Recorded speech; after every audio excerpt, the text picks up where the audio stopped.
Hey guys, welcome to Trackickoffroad, and in today's video I'm going to show you how you can Toyota axle swap your Geo Tracker or Suzuki Sidekick for dirt cheap.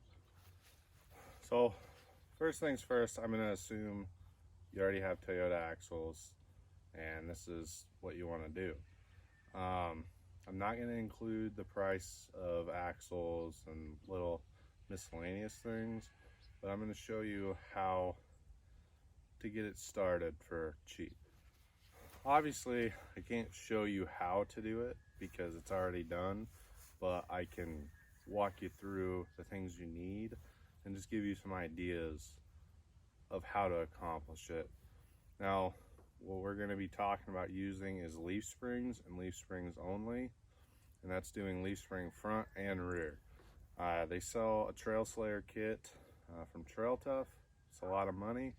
Not a lot of people want to spend that kind of money to go have fun, so that's why we're going to talk about going with the leaf spring setup so it's cheap as possible.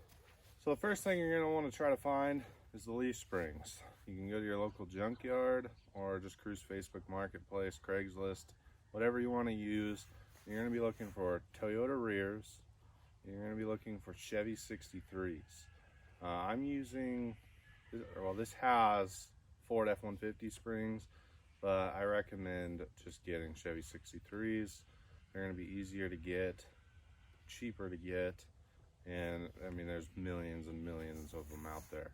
Mounting hardware that I've noticed to use for this is basically to build it like you're straight axling a Toyota in the front.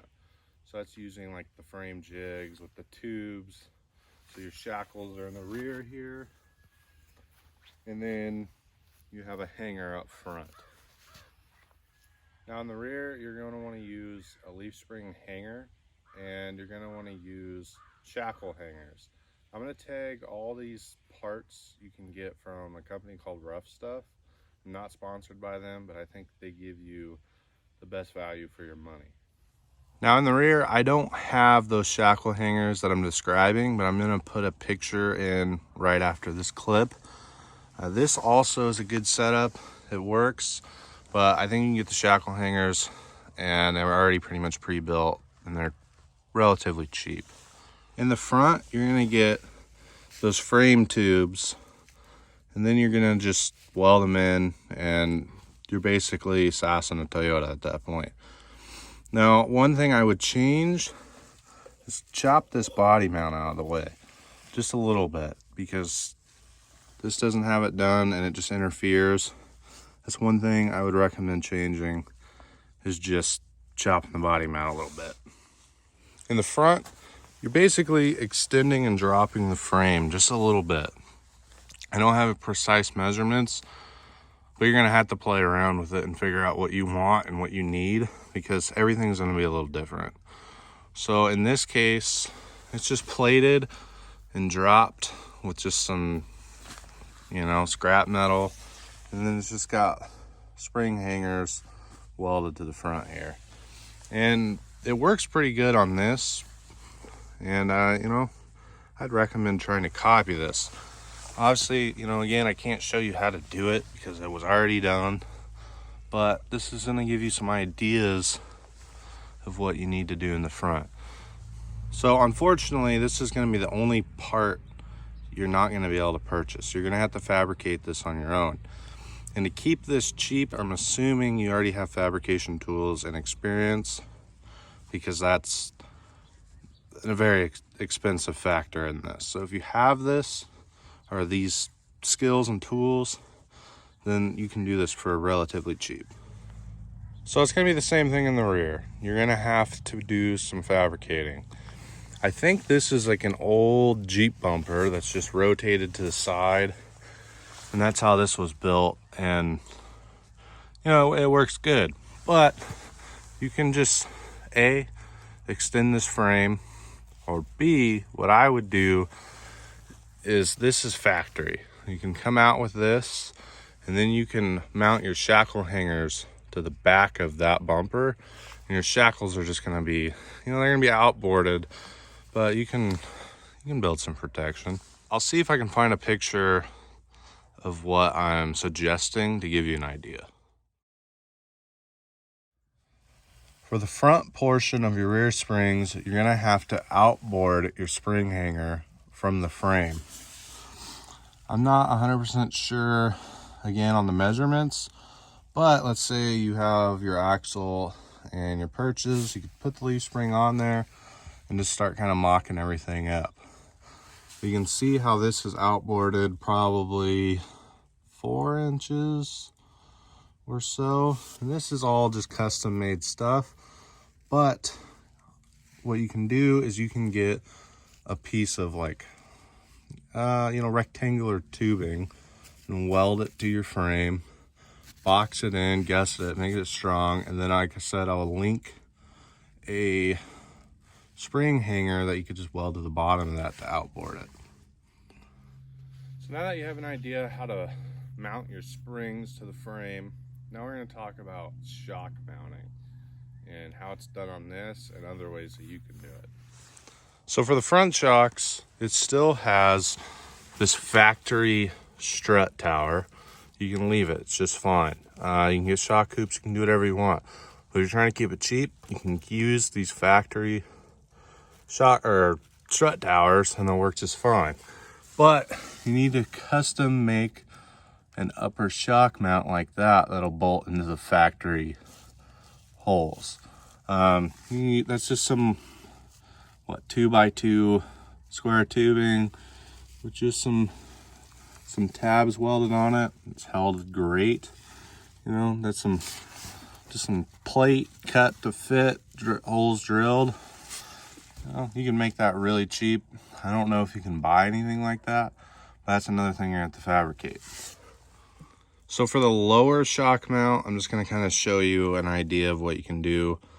You could probably use the factory mounts, or you can just buy some tabs, weld them on, and you got a front shock ready to go. So for rear shock mounting, you're probably just going to want to triangulate your rear shocks.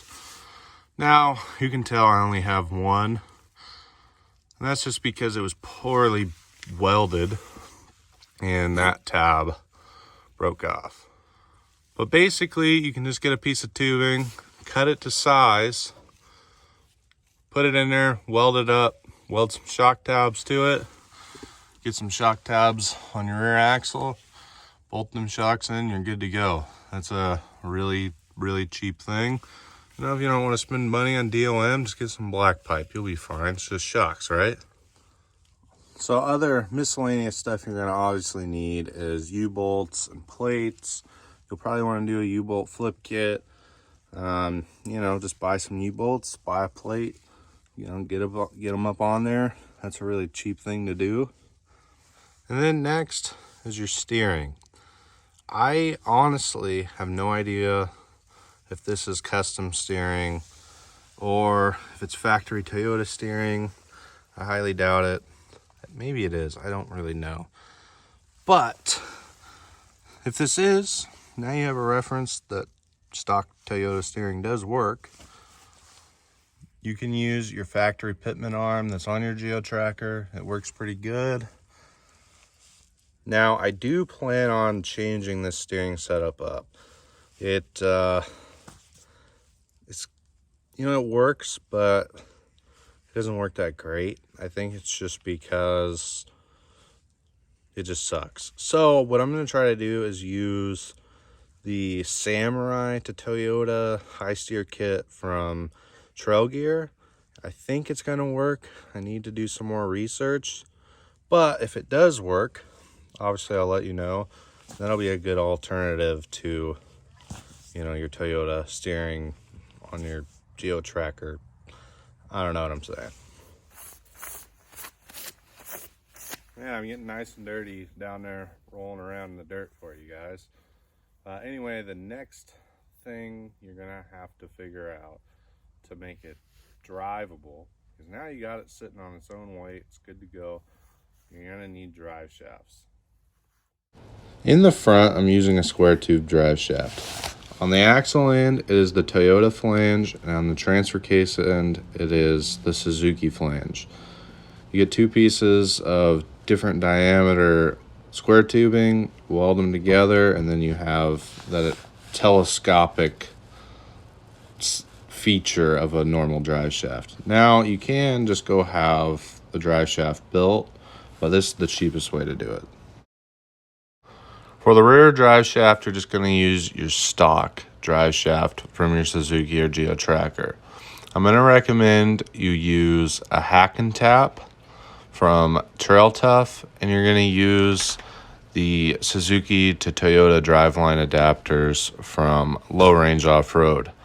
I think that those two things together will make your stock drive shaft work perfectly, and it's going to beat having a brand new drive shaft built.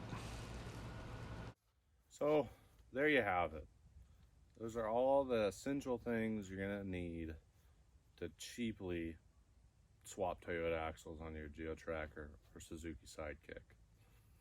Now I know it'd be much better if I could just show you how to build it, but I can't.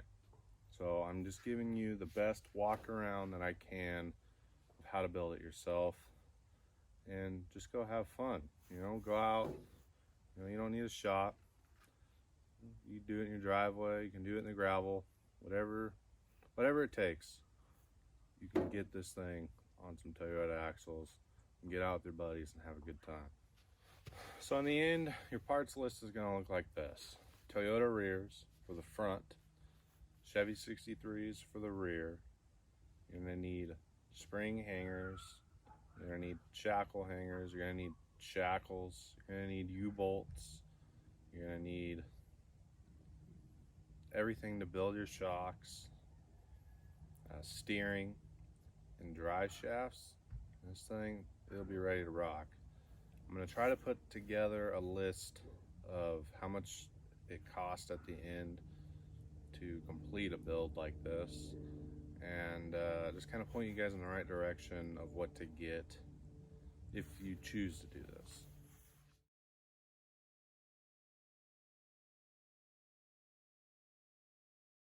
Now I need to jump start this hunk of junk to get it out of the way. So I appreciate you guys watching, and you know, if you want to Toyota swap your Trackkick, go ahead and give this video a like, and let me know that you're gonna do it, and maybe send me some pictures. I'd love to see it. And if you enjoy Suzuki's or anything off-road, don't forget to subscribe. I'm trying to get 1% better every single day. Thanks for watching.